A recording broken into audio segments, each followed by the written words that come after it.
This might be him. Look at this beauty. Anytime a man shows up wearing this hat, he's got stories to tell.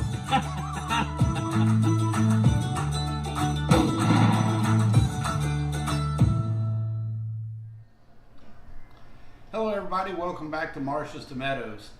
We just got back from a hunt in Texas. I took some of the kids over to do a postseason hunt. We killed a couple of axis deer and a couple of red stag hinds. I've got some back straps here. I know most of you guys get these back straps, you just slice them into steaks, pound them out, put some flour on them and fry them. Well, I'm going to show you a little different twist on it, how we prepare these to make a good meal. First thing we do, we get some thick cut bacon. We just slice it, small pieces.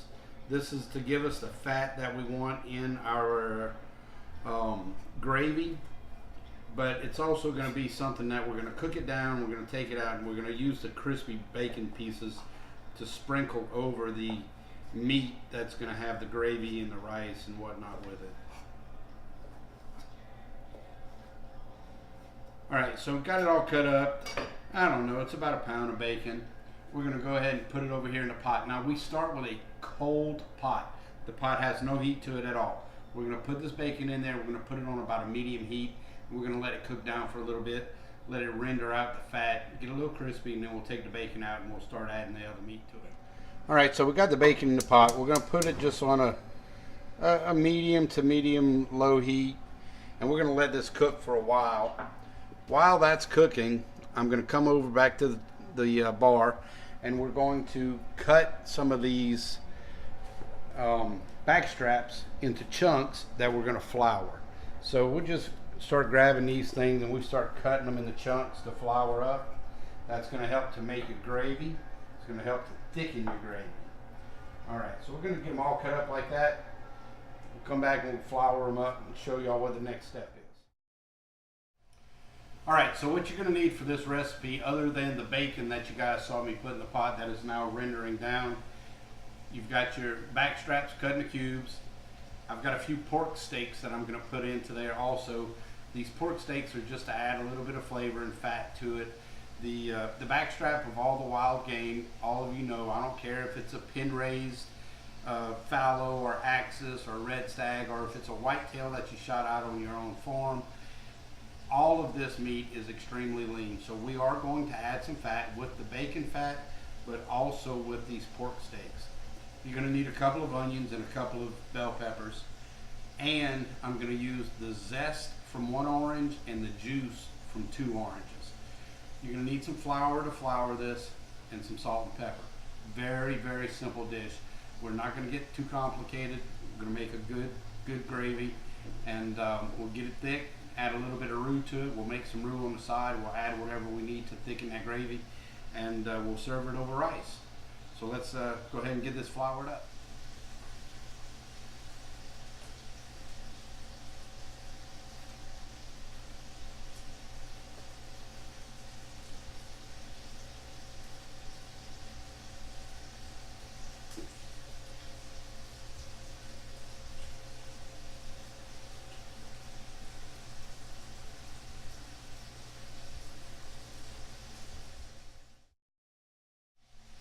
Alright, so I got the meat floured up.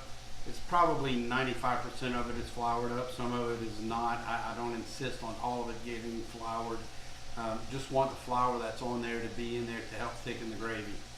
I'm going to debone these pork steaks. Just for the ease of eating them, obviously. Cut them into chunks. Throw them over here with the back straps. But we want this fat. We want the fat from these pork steaks to be in there.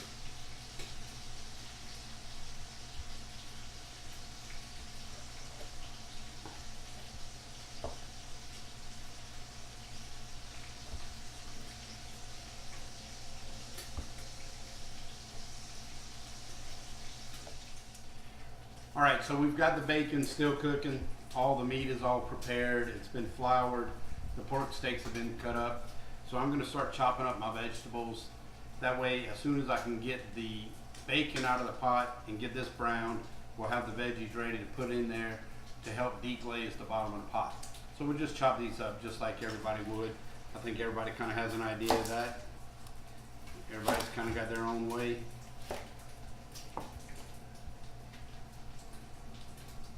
We don't get in a real hurry. There's plenty of time.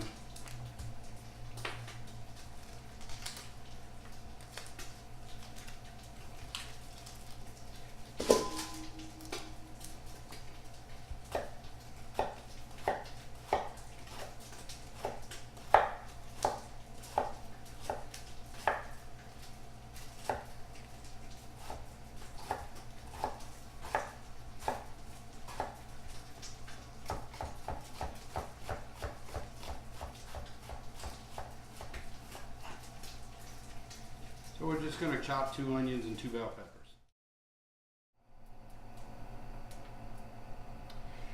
Alright, so we got the bacon grease still left in here. We're going to add a little bit of pecan oil to it, just simply because I didn't have enough bacon fat in there. As you can see, it's pretty hot. We're going to lower the temperature and we're going to put all this meat in here to sear. Now the reason I lowered the temperature is I don't want all of this to just instantly stick to the bottom of the pot.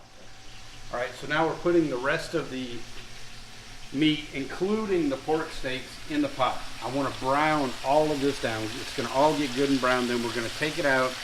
We're going to take our vegetables, our onions, and our bell peppers, put them in the pot to deglaze it. So we're going to let this cook. It's all going to stick to the bottom of the pot. We're going to get some of that good flavor that you get out of the cast iron as all this stuff really sears up good and gets good and brown. But then we'll pull all that flavor when we deglaze the pot with the moisture from the vegetables. Okay, so here we have the back straps and pork steaks all starting to brown. We turn the heat up just a little bit. And right here next to it, I'm starting a roux. So this roux is approximately equal portions of cooking oil, vegetable oil, your favorite, whatever, corn oil, and flour. So we're just going to cook this down over a medium heat to start with, and as it starts to turn brown, we'll lower the heat a little bit and just continue to stir it. We want it to be kind of a chocolate color. Now I'm only utilizing that roux to thicken this gravy in the meat later on. Whether or not we're going to use it remains to be seen. We'll see how thick the gravy gets just from the flour that was on the meat. But if I do need it, I wanted it to be prepared. I don't typically use a jar roux. I typically make my own, and I think it's something that everybody should learn how to do. Learn how to make a roux. It's time consuming. A lot of people don't like to put the time and effort into it, but it's definitely a skill that you should learn, and it'll help you make a much better gravy to go over the rice when you're eating these back straps. All right, so we took all the meat out, and you can see a lot of the stuff stuck to the bottom of the pot, just like I said it would. So we're going to put all these vegetables in here. The moisture from these vegetables is going to help to deglaze the bottom of this pot. So I've got 2 large onions and 2 bell peppers to start with. So we just stir this around. We'll get this moisture out of these vegetables, and it's going to help to deglaze this pot. We may need to add a little water to it because we did get quite a bit of the flour to stick to the bottom of the pot, which actually is good. We're happy for that.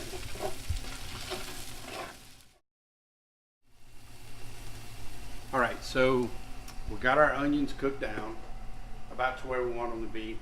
I'm going to take the meat that you saw us brown earlier. Now it's going to have a lot of juices with it. I want all those juices to go in this pot. Again, that's going to help to further deglaze the pot. We're going to mix this all around. I know you probably can't tell the color on the video, but this is all nice and brown. We've got a new light that we're working with. I'm not real sure how it's going to show it.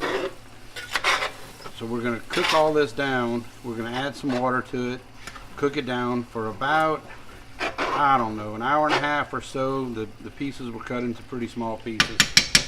So we'll let it cook for about an hour and a half with the lid on, just a little crack in the lid to allow some of the steam to come out.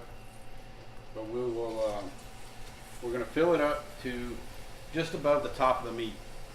Like I said, we'll cook it on a medium-ish heat for an hour and a half. It's going to cook a lot of that moisture out. We'll stir it a couple of times, make sure that we don't have a lot of stuff sticking to the bottom of the pot.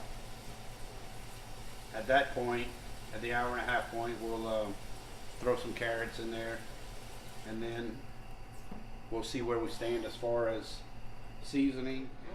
All right, so we're about 40 minutes into our cook time. We're going to just kind of take the lid off, take a peek at it. Give it a quick stir around, make sure nothing's really sticking to the bottom. If anything is, just kind of gently scrape it off the bottom, get it into the mixture. Now here's my little twist. I'm going to add the zest of one orange.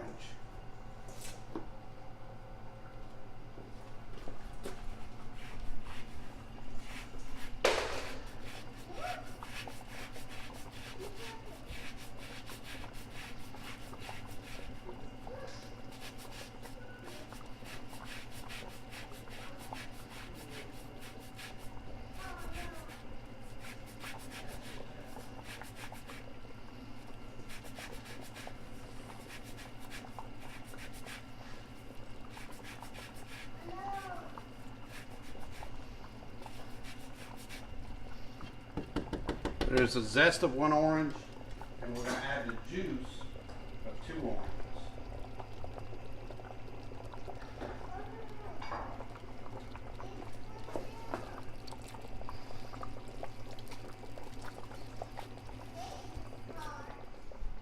Okay, so we added the zest of 1 orange and the juice of 2 oranges. We're going to let this come back up to a boil, and we're going to let it cook down for about another 20 minutes. At that point, we'll add a few potatoes and some carrots to it. Let it cook for about another 20 minutes after that, and it should be ready to go. All right, everybody, so we're about 20 minutes from being done. Just stirring this pot up one more time, making sure nothing's stuck to the bottom. Now we're going to add some potatoes. It's just young red potatoes. Leave the skins on. Throw those in the pot. And a bag of baby carrots. Put the whole bag in there. We're going to stir this around. We're going to let it cook for about another 15 minutes. I may add just a little bit more water to it. Let it cook for about 15 minutes. Then we're going to add a little bit of the roux. Not that I really need it, but I want that roux to just give it a little bit of color, and also to give it a flavor of the roux that everybody likes so much. So we're going to add just a little bit of water so give it some room to cook down.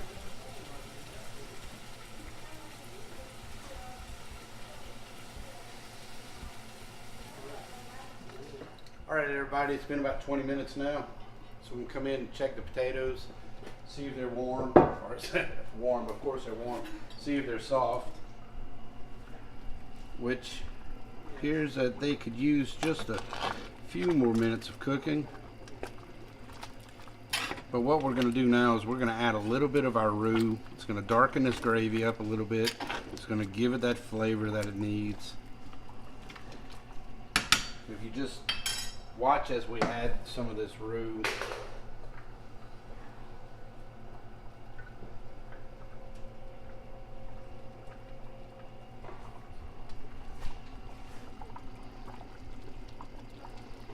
It's going to thicken the gravy. It's going to darken it considerably. Now, roux is not just a thickening agent. If you cook your roux well, you will get flavor from that roux as well.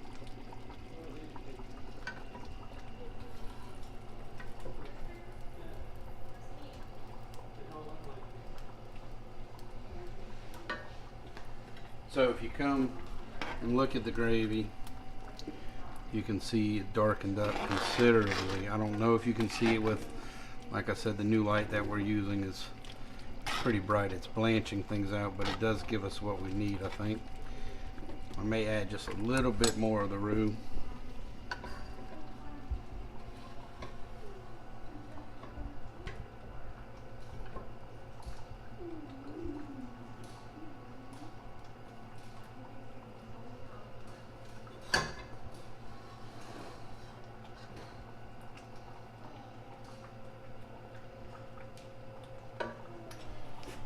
Again, the roux is just optional. This gravy was good and thick already. I just wanted to get that added flavor, added color.